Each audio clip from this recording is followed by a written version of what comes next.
Question number 23 start कर रहे हैं, जिसमें शिल्पा, मीना और नंदा 3 पार्टनर है। पार्टनर कैपिटल अकाउंट हम पहले बना चुके हैं, रियलाइजेशन अकाउंट और कैश एट बैंक अकाउंट बना चुके हैं। सबसे पहले हम कैश का बैलेंस डालते हैं 10,840 और उसके बाद पार्टनर के कैपिटल अकाउंट के बैलेंस डालते हैं।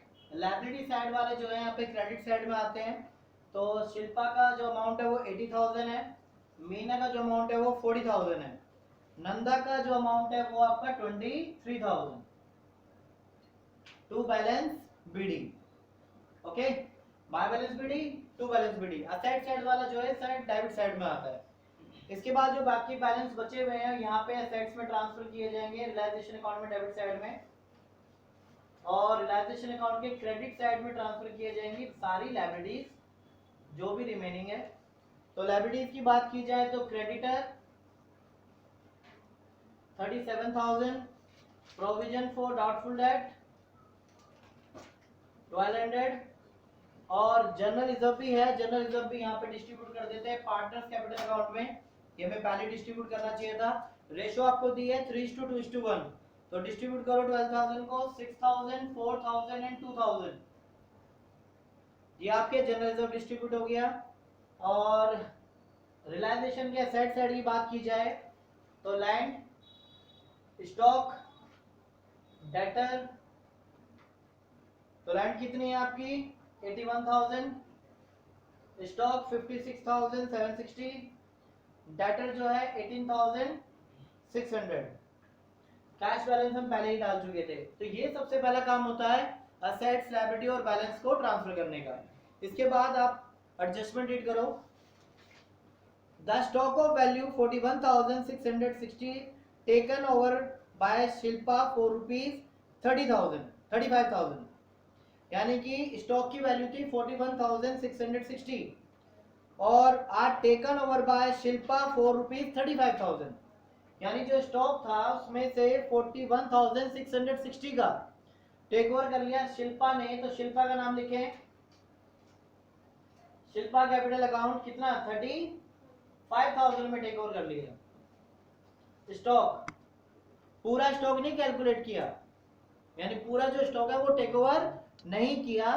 तो स्टॉक में से कुछ पार्ट किया, मैं यहाँ पे लिख के बताता हूँ। स्टॉक की बात की जाए तो स्टॉक आपके पास है 56,760 का एक पार्ट था 41,660, उसको 35,000 में टेक ओवर कर लिया शिल्पा ने।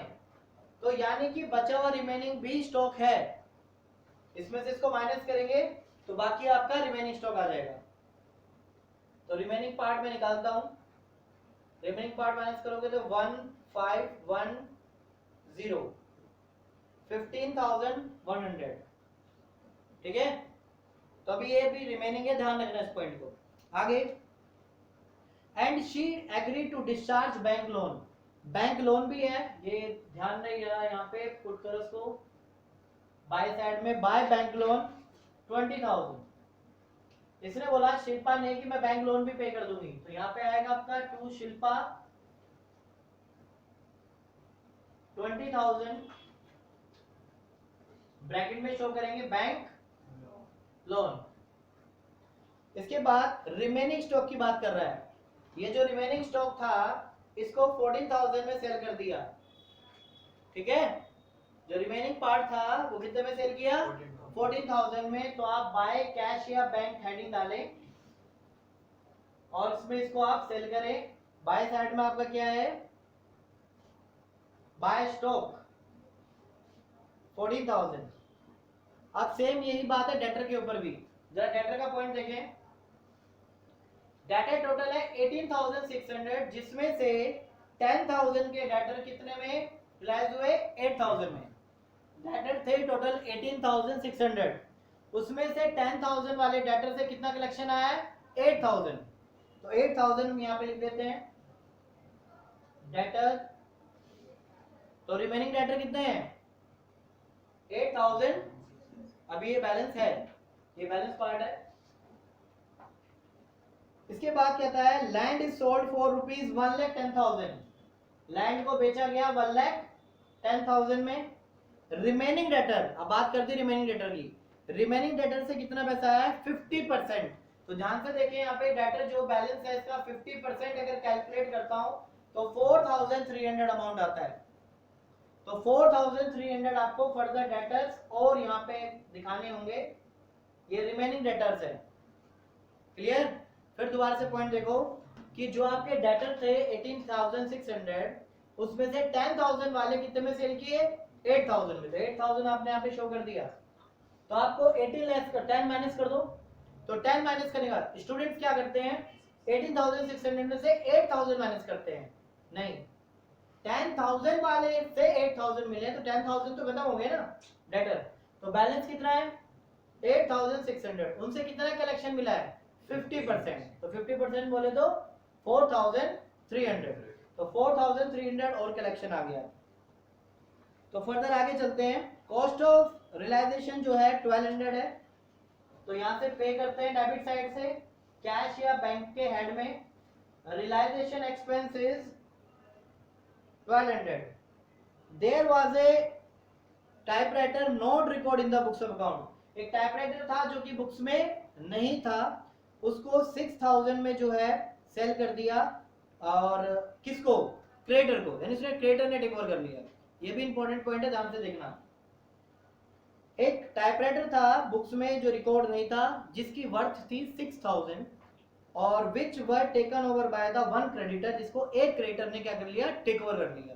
तो मैं आपको एक बात बताऊं कि अगर एसेट से कोई भी लायबिलिटी टेक ओवर होती है तो उतने अमाउंट की आप एंट्री नहीं करते। यानी कि एसेट से लायबिलिटी क्या हो जाए? सेटल हो जाए। यानी उतने क्रेडिटर आपने पे कर दिए, यानी क्रेडिटर को आपने क्या कर दिया? उतना टाइपराइटर पे कर दिया, दे दिया। तो 6000 के ना मैं क्रेडिटर दिखाऊंगा, ना मैं 6000 का टाइपराइटर दिखाऊंगा। फिर दोबारा से बात सुनो, किसी एसेट से अगर लायबिलिटी सेटअप हो जाए या सेटल हो जाए तो उसकी आप एंट्री पास नहीं करते।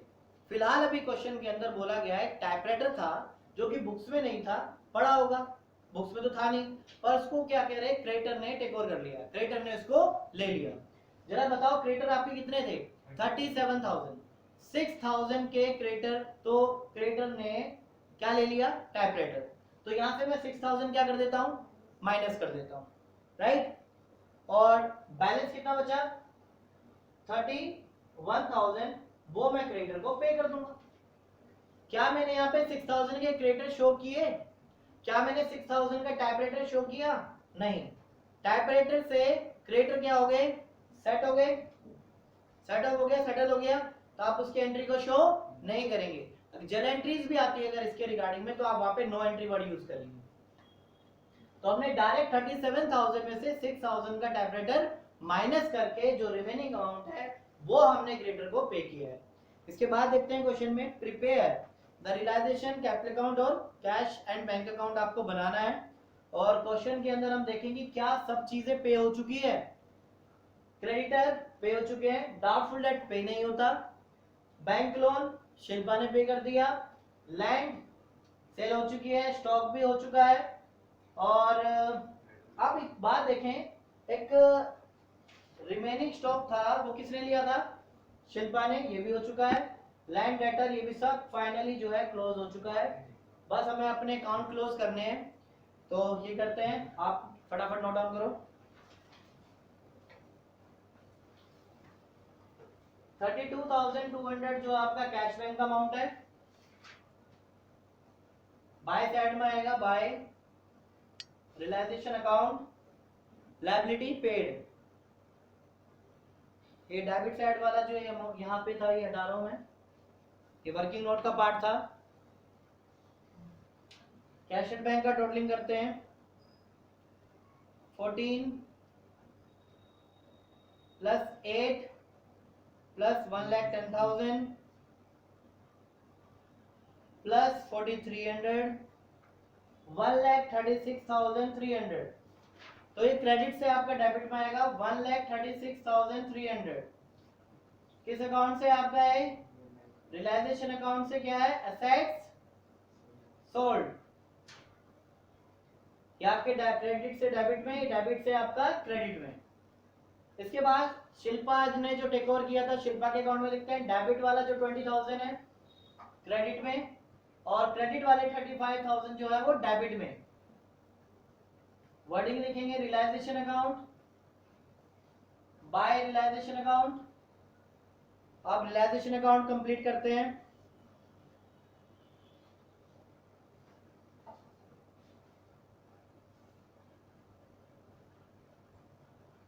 बताना लो सारा प्रॉफिट आ रहा है।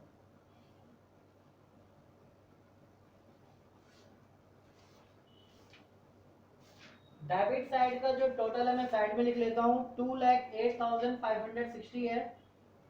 क्रेडिट साइड देखते हैं।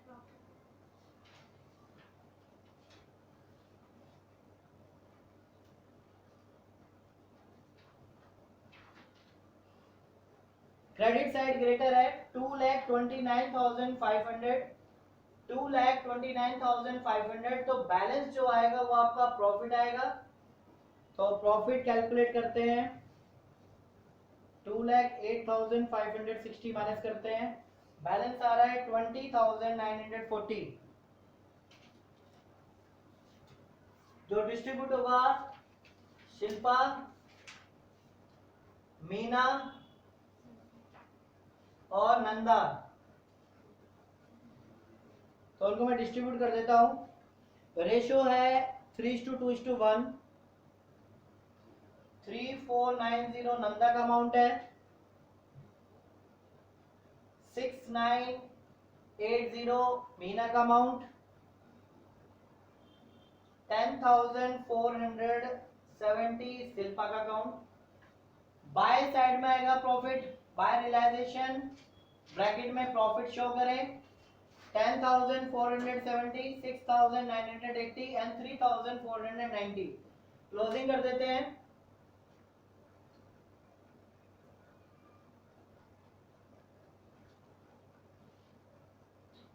वन लैख 6,000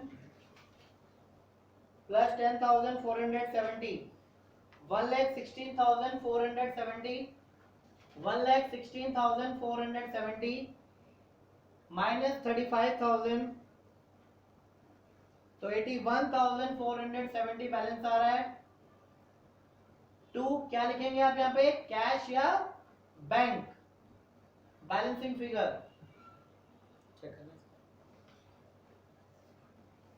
50,980, 50,980।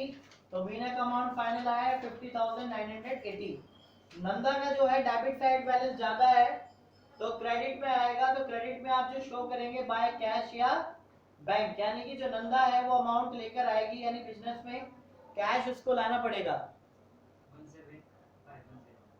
23,000 माइनस 5,490, 17,510 रुपीज जो है नंदा लेके आएगी क्रेडिट से डेबिट में। 17,510 to Nanda capital account. By में लिखे बाय शिल्पा कैपिटल अकाउंट 81,470 और बाय मीना कैपिटल अकाउंट 50,980। तो दोनों साइड जो है बैलेंस कर लेते हैं।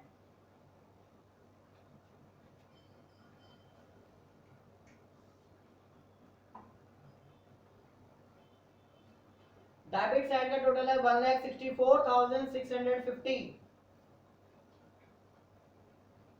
32,200 प्लस 81,470 एंड 50,980, 1,64,650। तो इस तरह से हमारा क्वेश्चन कंप्लीट।